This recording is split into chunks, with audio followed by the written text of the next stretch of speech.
সমুদ্রে এসে সানরাইজ দেখতে পারবো এটা তো নর্মাল ব্যাপার, কিন্তু এত ভগবানের দর্শন করতে পারবো সেটা কিন্তু আমরা কখনোই ভাবিনি। আজকে হলো পুরীর তৃতীয় দিন আর এখন বাজে ভোর ওই 5:30। এখন কিন্তু সবাই মিলে চলে এসেছি সানরাইজ দেখার জন্য। জানো তো, এর আগে দুবার আমি দীঘায় গেছি, তবে ভাগ্যক্রমে আমরা সানরাইজ দেখতেই পারিনি। মানে সকালবেলা এত পরিমাণে ওখানে মেঘ করে থাকতো, কিন্তু এবার পুরীতে গিয়ে সানরাইজটা আমরা অনেকক্ষণ ধরে দেখেছি। আর এই যে দৃশ্য, সত্যি কথা প্রকৃতির থেকে সুন্দর আর কিচ্ছু হয় না। যখন আমরা সানরাইজ দেখার জন্য এসেছি তখন কিন্তু সূর্যটা সবে উঠছিল, মানে আকাশটা একটু লাল লাল। আর এখন দেখো সূর্যটা কিন্তু উঠে গেছে, আর জলের পাশ থেকে যে কিরণটা কি ভালো যে লাগছে, যারা যারা দেখেছো তারা অবশ্যই জানো। আর সানরাইজ দেখার সময় কিছু ভিডিও শুট করছিলাম, আর তার মধ্যেই কিন্তু একটা বিপত্তি ঘটে গেল। সেদিন সকালবেলা কিন্তু ভালোই ঠান্ডা পড়েছিল, এই কারণেই না সোয়েটার পরে গেছিলাম। আর তখনই না একটা বড় ঢেউ আসলো, আর আমি ভিডিও শুট করছিলাম, খেয়ালই করিনি। আর আমি তখন সমস্ত কিছু নিয়ে ওই জলের মধ্যে পড়েছি। তখন আর রুমে আসা হয়নি, কারণ তখনও অনেক ভিডিও শুট করা ছিল। ভিডিও শুট করে ডাবের জল খেয়ে একেবারে রুমে এসে ফ্রেশ হয়ে চলে এসেছি আবার সেই মাছ বাজারে, কারণ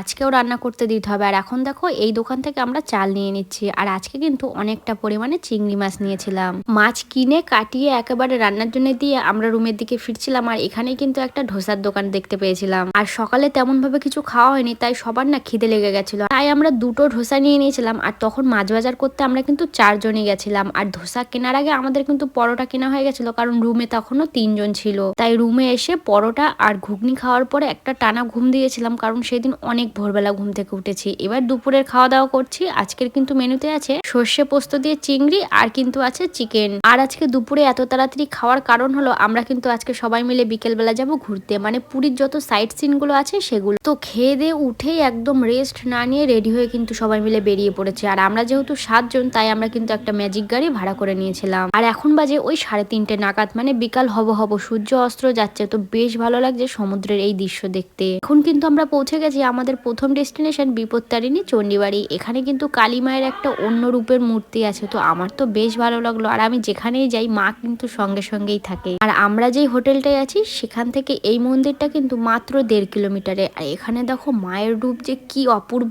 আর মায়ের সাথে কিন্তু প্রভু জগন্নাথও আছে। আমাদের সাথে তোমরাও দর্শন করে নাও। তো এখানে মায়ের মূর্তি দর্শন করার পরে এখন কিন্তু আমরা চলে যাচ্ছি ভুক্ত বৃন্দাবন। যারা যারা ভাবছো পুরীতে যাব তারা কিন্তু এই জায়গাটা একবার এসে ঘুরে যেতে পারো। এখানে দেখার মতন কিন্তু অনেক জিনিস আছে। আর যারা বৃন্দাবন না গেছো তারা তো এখানে আসতেই পারো, কম খরচের মধ্যে এখানে এসে কিন্তু বৃন্দাবনের কিছু কিছু জিনিস তোমরাও দেখে নিতে পারো। আর আমিও কিন্তু কোনোদিন বৃন্দাবনে যাইনি, প্রভু যদি ডাকে তাহলে অবশ্যই যাব। ভুক্ত বৃন্দাবনে ঢোকার জন্য প্রথমে আমরা একটা লাইন দিয়েছিলাম, সেখানে বিনামূল্যে। তবে আমরা যখন গেছি তখন প্রায় সন্ধ্যা হয়ে যাবে, তাই এই সাইডে না টাকা দিয়েও ব্যবস্থা ছিল ঢোকার। তাই তোমরা যারা যাবে তারা একটু বেলা থাকতে থাকতে যাবে, তাহলে কিন্তু বিনামূল্যে এখানে এত সুন্দর দৃশ্য দেখে